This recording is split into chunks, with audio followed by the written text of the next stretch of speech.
Hello everyone. Welcome to Kumar pieces academy. दोस्तों, आप सभी का आज के इस एपिसोड में बहुत बहुत स्वागत है। आप सब दोस्तों जानते हैं कि हम लोग जो है नाउ डेज डिस्कस कर रहे हैं वीडियो री एग्ज़ाम को ध्यान में रखते हुए कुछ स्पेशल टॉपिक्स के बारे में। और हमारी एक नई सीरीज चल रही है जो डेडिकेटेड है वीडियो री एग्ज़ाम को लेके, राइट। हमने इस एग्ज़ाम को ध्यान में रखते हुए अभी तक कई सारे एपिसोड डिस्कस किए हैं, जिसके तहत हमने कुछ जीएस के जो स्टैटिक टॉपिक्स हैं हमने उनको कवर किया है। कंप्यूटर के कुछ जो मोस्ट एक्सपेक्टेड क्वेश्चंस हैं जो एग्जाम के पॉइंट ऑफ व्यू से महत्वपूर्ण है हमने उनको कवर किया है। इसके अतिरिक्त हमने करंट अफेयर्स के जो पास्ट के कुछ इंपॉर्टेंट वीडियोज़ हैं उनको कवर किया और वर्तमान समय में हम ज्योग्राफी के बारे में डिस्कस कर रहे हैं, राइट। मेरा ऐसा मानना है दोस्तों कि जो ये हम वीडियो आपको कवर करा रहे हैं दोस्तों, हर सब्जेक्ट के 5-5 वीडियो हम आपको देंगे। जैसे कि अभी हम भूगोल कवर कर रहे हैं तो इसके 5 एपिसोड आपको मिलेंगे, राइट। और मेरा ऐसा मानना है कि इन एपिसोड से आपको निश्चित ही एग्जाम में सवाल देखने को मिल जाएंगे जीएस के। हो सकता है कई बार सवाल आपको डायरेक्टली देखने को मिल जाए, या हो सकता है इनके एक्सप्लेनेशन से आपको सवाल देखने को मिल जाए, राइट। तो बहुत महत्वपूर्ण वीडियो है, आप पूरा ज़रूर देखिए। दोस्तों, आपसे छोटी सी रिक्वेस्ट है, आप अगर चैनल पर पहली बार विजिट किए तो चैनल को सब्सक्राइब करके हमारा उत्साहवर्धन कीजिए, हमें सपोर्ट कीजिए दोस्तों। इनफैक्ट आप एक प्रकार से आप खुद की भी मदद करेंगे, राइट। क्यों? क्योंकि जब आप किसी अच्छी जगह पर आप ज्वाइन करते हैं तो दोस्तों निश्चित ही आपको ही फ़ायदा होता है। तो चलिए शुरू करते हैं अपनी आज की इस चर्चा को। ये आप देख रहे हैं दोस्तों। तो हमारा आज का जो दोस्तों सवाल है, सवाल आपसे पूछा जा रहा है दिस वन। सवाल है कि निम्नलिखित में से कौन सा देश हॉर्न ऑफ अफ्रीका में शामिल नहीं है। दोस्तों, सबसे पहले आपको ये ध्यान रखना कि आपसे पूछा जा रहा है कि शामिल नहीं है, यहाँ पर आप अंडरलाइन कर लें, राइट। हॉर्न ऑफ अफ्रीका आप जानते हैं दोस्तों, if this is Africa continent, right. तो अफ्रीका कॉन्टिनेंट में आप देखते हैं जो ईस्ट वाला दिस वन रीजन है, जहाँ पर आप सींग नुमा आप देखते हैं इसकी जो आकृति है, इसीलिए इसको बोला जाता है हॉर्न ऑफ अफ्रीका। इस रीजन को बोलते हैं आप हॉर्न ऑफ अफ्रीका, राइट। तो इसमें ये आपको बताना है कि इसमें कौन सा देश शामिल नहीं है। तो दोस्तों इसमें 4 देश शामिल हैं, ऑप्शन में आप देख रहे हैं जिबूती, सोमालिया, इथियोपिया, सूडान। ये 4 विकल्प दिए गए, आपको बताना कौन इसमें शामिल नहीं है। तो दोस्तों इसका जो सही जवाब है that is option number D, Sudan इसका सदस्य नहीं है, बल्कि इसकी जगह आप देखेंगे इरिट्रिया। इरिट्रिया जो कंट्री है दोस्तों वो इसका सदस्य है। तो कहने का मतलब हॉर्न ऑफ अफ्रीका में जो 4 देश है, सबसे पहले आपको ध्यान ये रखना कितने देश हैं, 4 देश। कौन कौन से? तो इरिट्रिया, जिबूती, सोमालिया और इथियोपिया, ये सारे जो देश हैं हॉर्न ऑफ अफ्रीका के मेंबर। आप ध्यान रखेंगे दोस्तों, UP PCS in fact UPSC IAS में सवाल पूछा गया है, राइट। चलिए बढ़ते हैं नेक्स्ट क्वेश्चन पे। सवाल है दोस्तों कि this one, doctor Abdul Kalam द्वीप जाना जाता है, किस लिए जाना जाता है, ये आपको बताना है। तो सबसे पहले दोस्तों आप इसकी जो इस द्वीप से रिलेटेड जो कुछ एडिशनल फैक्ट्स हैं आप उनको देख लीजिए। जो डॉक्टर अब्दुल कलाम द्वीप है, इसे पहले आप बोलते थे wheeler island, right. Wheeler, WHEELER, wheeler island. और व्हीलर आइलैंड इसलिए बोलते थे क्योंकि आप देखेंगे जो ब्रिटिश पीरियड यहाँ पर जो कमांडेंट थे जिनका नाम था लेफ्टिनेंट हज व्हीलर, हज, HUGH, हज व्हीलर, उनका ये नाम था। तो उन्हीं के नाम पे इस आइलैंड का नाम रख दिया गया था व्हीलर आइलैंड, राइट। लेकिन 2015 में जब आप जानते हैं APJ अब्दुल कलाम साहब का जब देहावसान हो गया तो फिर उनको एक प्रकार से आप देखेंगे उनके नाम पर इस जो आइलैंड है उसका ये नाम जो है बदल कर क्या कर दिया गया, डॉक्टर अब्दुल कलाम द्वीप रख दिया गया, राइट। ये आपको ध्यान रखना। ये है कहाँ दोस्तों, आपको ध्यान रखना है ये उड़ीसा डिस्ट्रिक्ट में है। उड़ीसा, उड़ीसा डिस्ट्रिक्ट का जो एक जिला है भद्रक, भद्रक डिस्ट्रिक्ट में लोकेटेड है, राइट। आपको ये सारे फैक्ट्स ध्यान रखने हैं। चलिए दोस्तों इसके सही जवाब पे आते हैं। तो दोस्तों इसका जो सही जवाब है that is option number B, this one. ये दोस्तों ये जो डॉक्टर अब्दुल कलाम द्वीप है किस लिए फेमस है, यहाँ से आप मिसाइल टेस्टिंग की जाती है, राइट। मिसाइल परीक्षण सुविधा के लिए जाना जाता है, आप ध्यान रखेंगे, महत्वपूर्ण सवाल है। इसके अतिरिक्त दोस्तों विकल्प आप देख रहे हैं रॉकेट लॉन्चिंग स्टेशन। भारत में 3 प्रमुख रॉकेट लॉन्चिंग स्टेशन हैं दोस्तों, आप उनको ध्यान रखेंगे। जो उसमें से 2 सबसे मोस्ट इंपॉर्टेंट है जो एग्जाम में पूछे जाते हैं। पहला आप देख रहे हैं जिसे आप बोलते हैं Vikram Sarabhai space centre, right. Vikram Sarabhai space centre, right. ये है कहाँ, ये थुम्बा में है, राइट। थुम्बा, और थुम्बा कहाँ है दोस्तों, केरल में, ये आप ध्यान रखेंगे, केरल। दूसरा दोस्तों आप जानते हैं जो रॉकेट लॉन्चिंग के लिए फेमस है that is Satish Dhawan space centre, Satish Dhawan space centre, जिसे आप बोलते हैं SDSC। दोस्तों इसे आप श्रीहरिकोटा नाम से जानते हैं, श्रीहरिकोटा, राइट। ये कहाँ दोस्तों, ये आंध्र प्रदेश में लोकेटेड है, तो ये आप ध्यान रखेंगे, राइट। इसके अतिरिक्त दोस्तों आप चूंकि ये एक प्रकार से आप देखेंगे स्पेस से रिलेटेड चीज़ है, तो निश्चित ही आपको इसरो के बारे में जानना जरूरी है, क्योंकि एग्जाम में निश्चित ही सवाल पूछे जाते हैं। इसरो का फुल फॉर्म आपसे पूछ लिया जाता है Indian space research organisation, right. इसकी स्थापना पूछी जाती है दोस्तों, आप ध्यान रखेंगे इसकी स्थापना हुई थी 15 अगस्त 1969, 1969 में, राइट। ये आप ध्यान रखेंगे। और इसका हेडक्वार्टर भी कई बार एग्जाम में पूछा जाता है, तो इसका हेडक्वार्टर है दोस्तों बेंगलुरु में, राइट, बेंगलुरु। तो ये सारे फैक्ट्स आप ध्यान रखेंगे। इसके दोस्तों आप ध्यान रखना, जो इसरो है बेसिकली ये जो संस्था है, ये आप देखेंगे ये जो भारत सरकार का जो अंतरिक्ष विभाग है उसके अंडर ये फॉल करता है।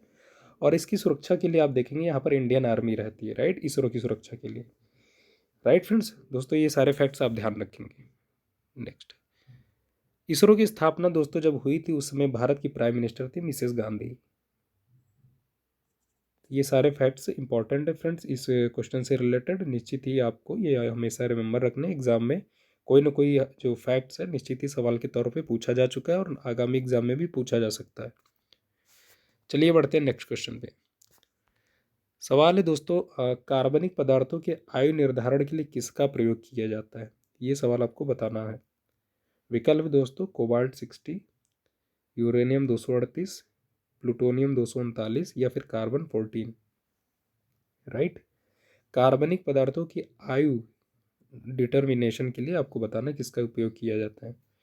तो एक एक विकल्प का हम देख लेते हैं। सबसे पहले दोस्तों है कोबाल्ट 60। कोबाल्ट 60 का यूज किया जाता है कैंसर ट्रीटमेंट में, राइट, कैंसर ट्रीटमेंट यानी आप कह सकते हैं रेडियोथेरेपी में, राइट। यूरेनियम 238 का दोस्तों उपयोग किया जाता है प्लूटोनियम 239 के उत्पादन में। तो आप इस प्रकार कह सकते हैं कि यूरेनियम 238 का उपयोग किया जाता है प्लूटोनियम 239 के उत्पादन में, प्लस यूरेनियम 238 का आप देखेंगे जो हल्के प्रकार के जो विस्फोटक पदार्थ होते हैं उनको बनाने में भी किया जाता है, राइट। प्लूटोनियम 239 का आप ध्यान रखेंगे दोस्तों परमाणु बम बनाने में इसका इस्तेमाल किया जाता है बड़ी मात्रा में, परमाणु बम बनाने में। तो दोस्तों यहाँ पर जो एक ऑप्शन बच रहा है that is option number D, carbon 14। इसका सही जवाब है that is option number D, carbon 14 का इस्तेमाल किया जाता है कार्बनिक पदार्थों के आयु निर्धारण में, राइट। ध्यान रखेंगे, महत्वपूर्ण सवाल। चलिए बढ़ते हैं नेक्स्ट क्वेश्चन पे।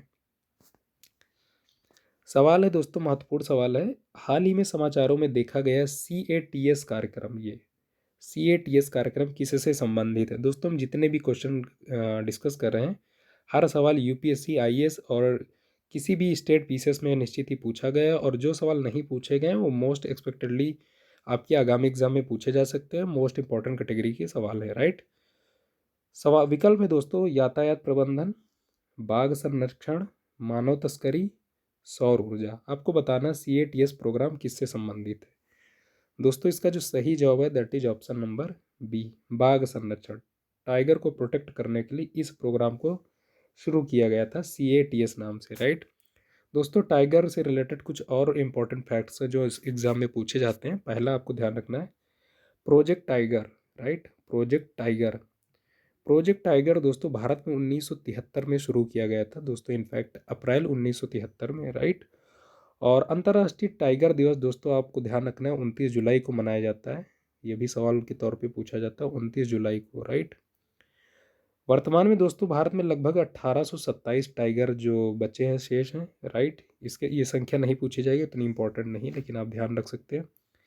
इंपॉर्टेंट ये है कि भारत में वर्तमान समय कुल कितने टाइगर रिजर्व हैं, राइट। तो संख्या है 53, ये महत्वपूर्ण, ये पूछा जा सकता है कि वर्तमान में भारत में कितने टोटल टाइगर रिजर्व है, राइट। तो 53, 53 है दोस्तों। जो 53वां टाइगर रिजर्व है वो कौन सा है आपसे पूछा जा सकता है, क्योंकि करंट का है, तो आप बताएंगे गुरु घासीदास नेशनल पार्क, राइट। इसका नाम है गुरु घासीदास नेशनल पार्क, यह है कहाँ दोस्तों, छत्तीसगढ़ में। ये आप ध्यान रखेंगे, छत्तीसगढ़ में। दोस्तों टाइगर से रिलेटेड दो और इम्पोर्टेंट इनिशिएटिव्स हैं जो UPSC IAS में और UP PCS में कई बार पूछे गए, राइट। उनको आप ध्यान रखेंगे। पहला है दोस्तों सेंट पीटर्सबर्ग डिक्लेरेशन। दोस्तों जो ये डिक्लेरेशन घोषणा है जिसका नाम है सेंट पीटर्सबर्ग डिक्लेरेशन, ये कब लाई गई थी, तो 2010 में लाई गई थी, 2010 में। और इसके तहत दोस्तों 13 कंट्रीज को चुना गया था, जिसके तहत जहाँ पर बड़ी मात्रा में बाघ पाए जाते हैं, राइट। और इसी इनिशिएटिव के तहत आप देखेंगे जो T+2 अवार्ड है इसे प्रदान करने की घोषणा की गई थी दोस्तों उन कंट्रीज़ को जो अपने यहाँ के जो बाघ हैं उनको दोगुना करते हैं, राइट, उनकी संख्या को। तो आपसे पूछा जाए T+2 अवार्ड जो है किस डिक्लेरेशन के तहत शुरू किया गया, तो आप बताएंगे सेंट पीटर्सबर्ग डिक्लेरेशन कब लाई गई थी, 2010 में। एक और दोस्तों जो इम्पोर्टेंट इनिशिएटिव है टाइगर से related, that is M stripes, right. ये भी दोस्तों 2010 में भारत में लाई गई, 2010 में।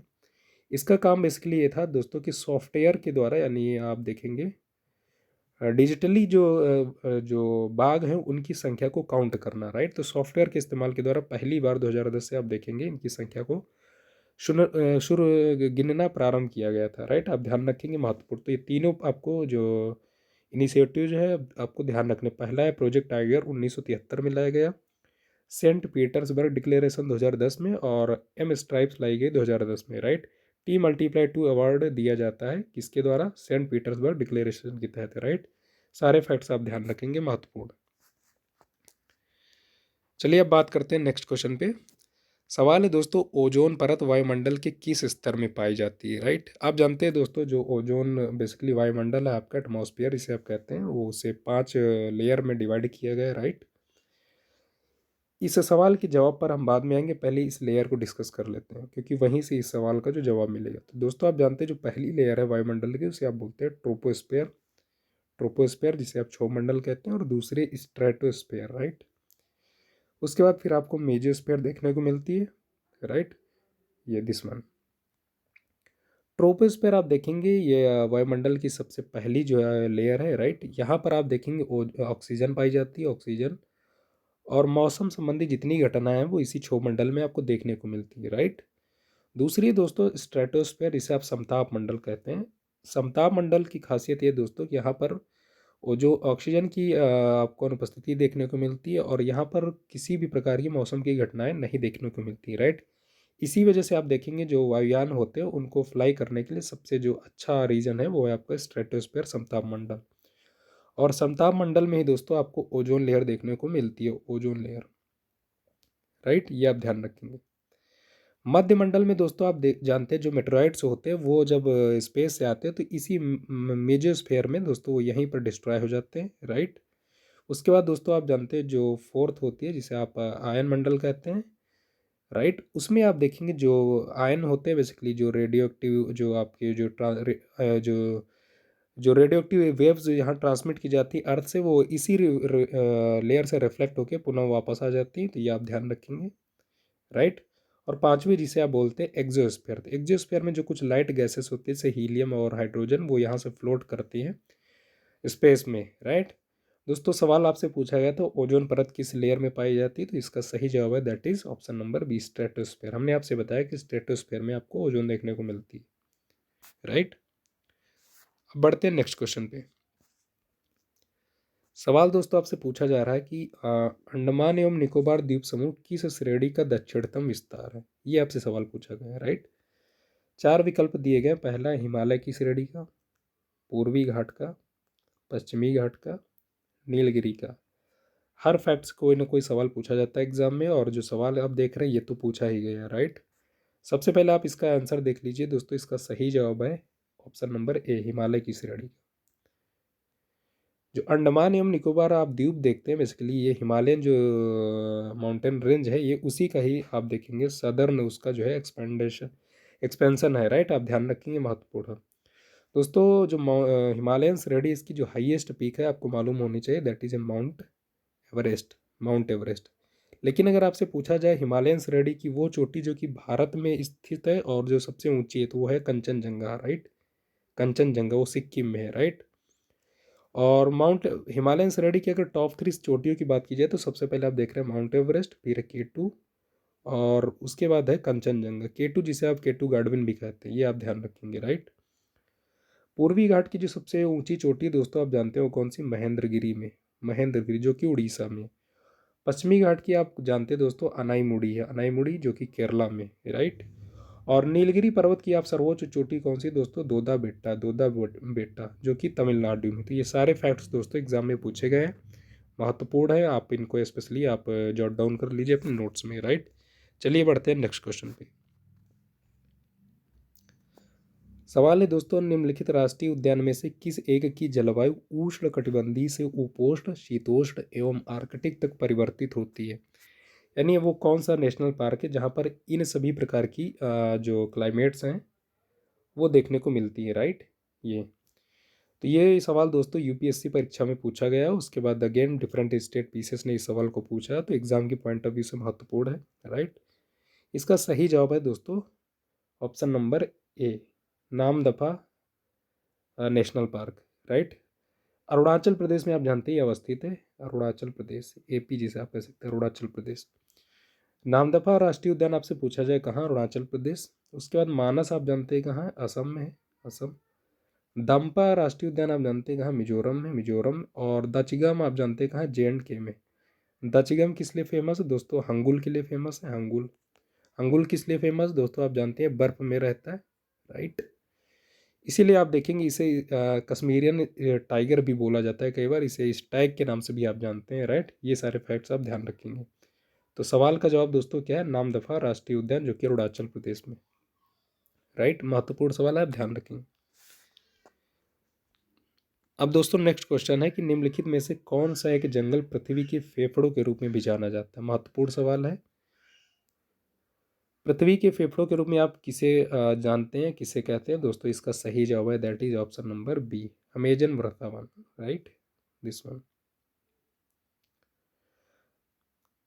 दोस्तों इस फैक्ट्स में इस सवाल के लिए जो सबसे इम्पोर्टेंट जो दोस्तों फैक्ट है वो यही अमेजन वर्षावन। इसके बारे में आप डिटेल में थोड़ा अपनी पुस्तक से पढ़ लीजिए, राइट। अब आते हैं नेक्स्ट क्वेश्चन पे। सवाल है दोस्तों, अमेरिका और कनाडा की सीमा रेखा क्या है, उसे क्या नाम दिया गया है, राइट। चार विकल्प है दोस्तों, 38वीं उत्तरी अक्षांश, 49वीं उत्तरी अक्षांश रेखा, 52वीं उत्तरी अक्षांश रेखा, या 55वीं उत्तरी अक्षांश रेखा, राइट। ये आपको विकल्प दिए गए। आपको बताना है कि अमेरिका और कनाडा की जो सीमा रेखा है उसे किस नाम से जाना जाता है, राइट। 38वीं दोस्तों आप जानते हैं ये किसके बीच है? नॉर्थ कोरिया और प्लस साउथ कोरिया के बीच। तो नॉर्थ कोरिया और साउथ कोरिया के जो बीच की सीमा रेखा उसे आप बोलते हैं 38वीं समांतर उत्तरी अक्षांश रेखा, राइट। ये दोस्तों इस सवाल का जो जवाब है that is option number B, America और कनाडा की जो सीमा रेखा है उसे आप बोलते हैं 49वीं उत्तरी अक्षांश रेखा, राइट। तो ये आप ध्यान रखेंगे, महत्वपूर्ण 49वीं है। इसके अतिरिक्त दोस्तों आपको तीन और ध्यान रखनी है जो एग्जाम के पॉइंट ऑफ व्यू से इंपॉर्टेंट है, राइट। पहली है आपकी red Cliff, red RDC, red Cliff. Red Cliff आप जानते हैं भारत और पाकिस्तान, इंडिया और पाकिस्तान के मध्य की ये सीमा रेखा है, आप ध्यान रखेंगे। दूसरी है डूरंड, डूरंड आप जानते हैं पाकिस्तान और अफगानिस्तान की सीमा रेखा है। इसके अतिरिक्त दोस्तों आप जानते हैं मैकमोहन, मैकमोहन भारत और चीन के बीच की सीमा रेखा है, राइट, भारत और चीन। दोस्तों कई बार आपने पढ़ा होगा 24 डिग्री, जो 24 डिग्री है दोस्तों वो भी भारत और पाकिस्तान की है, मध्य के कच्छ वाले रीजन की। लेकिन आप देखेंगे जो 24 डिग्री है इसे भारत जो है स्वीकार नहीं करता, केवल पाकिस्तान इसको मानता है, भारत सरकार इस रेखा को स्वीकृत नहीं करती, राइट। तो ये सारे फैक्ट्स आपको ध्यान रखने दोस्तों। आप एक बार फिर से थोड़ा बैक में जाके एक बार फिर से सुन लीजिए, एग्जाम के पॉइंट ऑफ व्यू से निश्चित ही बहुत महत्वपूर्ण सवाल है। चलिए बढ़ते हैं नेक्स्ट क्वेश्चन पे। सवाल है दोस्तों, अर्जेंटीना का चाको मैदान किसके उत्पादन के लिए प्रसिद्ध है या फेमस है? विकल्प है दोस्तों फूल, सोयाबीन, कपास, या गेहूँ। दोस्तों स्ट्रेट फॉरवर्ड क्वेश्चन है, इसमें कुछ ज़्यादा आपको सोचना नहीं है, अगर आपको मालूम है तो ठीक, अदरवाइज कोई बात नहीं। तो ये जो चाको मैदान है जिसे कई बार से आप ग्रैंड चाको भी कहते हैं, राइट, और ये फेमस है बेसिकली कपास के प्रोडक्शन के लिए, right. Option number C is the right answer, कपास के प्रोडक्शन के लिए। चलिए बढ़ते हैं नेक्स्ट क्वेश्चन पे। सवाल है दोस्तों, उत्तर प्रदेश का क्षेत्रफल भारत के क्षेत्रफल का कितना प्रतिशत है, यानी परसेंटेज में बताना है। विकल्प है 6.5%, 8.0%, 7.33%, या फिर 7.8%। चार विकल्प दिए गए दोस्तों, आपको हमेशा ही आपको रिमेंबर रखना क्योंकि बढ़ने घटने वाला चीज़ नहीं है, राइट। दोस्तों इसका सही जवाब है that is option number C, Uttar Pradesh का जो क्षेत्रफल है वो भारत के क्षेत्रफल का कितना परसेंट है, तो 7.33%, राइट। इससे रिलेटेड आपको दो फैक्ट्स याद रखने कि टॉप स्टेट्स इन एरिया और top states in population, right. तो एरिया के संदर्भ में अगर बात की जाए भारत के सबसे बड़े जिले, तो पहला आप जानते हैं राजस्थान, दूसरा आप देख रहे हैं एमपी, और तीसरा आप देख रहे हैं महाराष्ट्र, राइट। ये आपको टॉप 3 स्टेट्स ध्यान रखने किसमें, एरिया के अकॉर्डिंग। अगर पॉपुलेशन में बात की जाए टॉप 3 स्टेट्स, तो आप जानते हैं पहले स्थान पे हो जाता है यूपी, दूसरे पे हो जाता है महाराष्ट्र, और तीसरे पे हो जाता है आपका बिहार, राइट। तो टॉप 3 स्टेट्स इन पॉपुलेशन कौन कौन से हैं, यूपी, महाराष्ट्र और बिहार। भारत का सबसे छोटा जिला अगर पूछा जाए एरिया में, तो वो है आपका गोवा, राइट, गोवा। और भारत का सबसे छोटा जिला अगर पूछा जाए पॉपुलेशन में, तो that is Sikkim, right, Sikkim. आप ध्यान रखें। बढ़ते हैं नेक्स्ट क्वेश्चन पे, दिस वन। सवाल है दोस्तों, निम्नलिखित में से कौन सी नदी नामचा बरवा में यू टर्न लेती और भारत में प्रविष्ट होती है। महत्वपूर्ण सवाल है, कई बार एग्जाम में पूछा गया और इसके एक्सप्लेनेशंस भी और सवाल पूछे जा सकते हैं, राइट। सवाल का जवाब है दोस्तों ऑप्शन नंबर डी, ब्रह्मपुत्र। जो ब्रह्मपुत्रा नदी है वो बेसिकली नामचा बरवा जो कि अरुणाचल प्रदेश में, वहाँ से जो है यू टर्न लेती है और भारत में प्रविष्ट होती है, राइट। आप ध्यान रखेंगे। ब्रह्मपुत्र से आपको ध्यान रखना है इसकी जो लंबाई है दोस्तों 2900 किलोमीटर है, राइट, 2900 किलोमीटर। और इसकी उत्पत्ति की बात की जाए तो इसका ओरिजिन होता है दोस्तों कैलाश रेंज से। हिमालयन श्रेणी का ही ये आप जानते हैं एक भाग है कैलाश रेंज, और कैलाश रेंज में मानसरोवर झील के निकट जो है इसकी उत्पत्ति यानी इसका उद्गम होता है, राइट। ये 3 कंट्री से फ्लो करती, कौन कौन सी, तिब्बत, इंडिया और बांग्लादेश, राइट। तिब्बत में जब ये बहती है तो इसे वहाँ पर अब बोला जाता है दोस्तों, इसका जो नाम होता है इसे आप बोलते हैं यार्लो सांगपो, यार्लो सांगपो, तिब्बत में इसका ये नाम होता है, राइट। उसके बाद दोस्तों भारत में इसके कई नाम हो जाते हैं। इंडिया में आप देखेंगे जब ये अरुणाचल प्रदेश में प्रवेश करती है तो इसे वहाँ पर दिहांग नाम दिया जाता है, दिहांग, कहाँ पे, अरुणाचल प्रदेश। उसके बाद दोस्तों ये जब असम पहुँचती है तो इसे भारत में पहली बार ब्रह्मपुत्रा कहा जाता है, कहाँ पर, असम में। असम में क्या नाम दिया जाता है, ब्रह्मपुत्रा, राइट, ब्रह्मपुत्रा। उसके बाद दोस्तों आपको ध्यान रखना है कि ये जब दोस्तों जब बांग्लादेश पहुँचती है, और बांग्लादेश में ब्रह्मपुत्रा को बोलते हैं जमुना, राइट, क्या बोलते हैं, जमुना। और बांग्लादेश में जब जमुना यानी ब्रह्मपुत्रा से जो इसकी सहायक नदी जिसे आप कहते हैं पद्मा, पद्मा जिसे भारत में आप गंगा बोलते हैं, राइट, उसी को आप बांग्लादेश में गंगा को क्या बोला जाता है, पद्मा। जब पद्मा और जमुना एक दूसरे से मिलती है और संगम बनाती है तो इसे एक नाम दिया जाता है, उसका नाम है मेघना, राइट। मेघना के रूप में ये बहती है और इसकी फिर आप देखेंगे बंगाल की खाड़ी में ये ड्रेन करती है, राइट। और मेघना की आप दोस्तों याद रखना है इसकी जो सहायक नदी है दैट इज बराक। मेघना की सहायक नदी क्या है, बराक। तो ये सारे फैक्ट्स आपको ध्यान रखने, राइट। एक फैक्ट आपको दोस्तों यहाँ से याद रखना, गंगा, गंगा एकमात्र नदी जिसका जब ओरिजिन होता है तब, और जब इसकी जहाँ पर इसका विसर्जन करती है तब दोनों नाम एक ही होते हैं। तो इसका भागीरथी, राइट। गंगा जब ओरिजिन करती है तब भी जानते हैं इसको आप भागीरथी कहते हैं, और जब ये ड्रेन करती है उससे पहले भी इसको भागीरथी के नाम से जाना जाता है, राइट। तीस्ता आप दोस्तों जानते हैं सिक्किम में ओरिजिन करती है, सिक्किम। और ये बेसिकली सिक्किम की सबसे महत्वपूर्ण नदी है, राइट। इसलिए फेमस है दोस्तों। आप देखते हैं जो तीस्ता नदी इसके बीच पे यानी आप कह सकते हैं इसके शोर पे सबसे ज़्यादा जो है फिश का प्रोडक्शन या फिश का ट्रेड सबसे ज़्यादा किया जाता है, राइट। तो नॉर्थ बंगाल वाले रीजन में, नॉर्थ बंगाल की जो इकोनॉमी है उसमें तीस्ता रिवर के जो कंट्रीब्यूशन है वो बहुत ज़्यादा आपको देखने को मिलता है, और इसी वजह से आप जानते हैं दोस्तों नॉर्थ बंगाल में, इनफैक्ट बंगाल में फिश प्रोडक्शन या वहाँ पर फिश कल्चर बहुत ज़्यादा रिच है, राइट, दिस वन। तो दोस्तों आज की इस वीडियो में ये कुछ हमने ज्योग्राफी के कुछ मोस्ट इंपॉर्टेंट क्वेश्चंस कवर किए जो आपके आगामी एग्जाम्स के लिए बहुत महत्वपूर्ण है।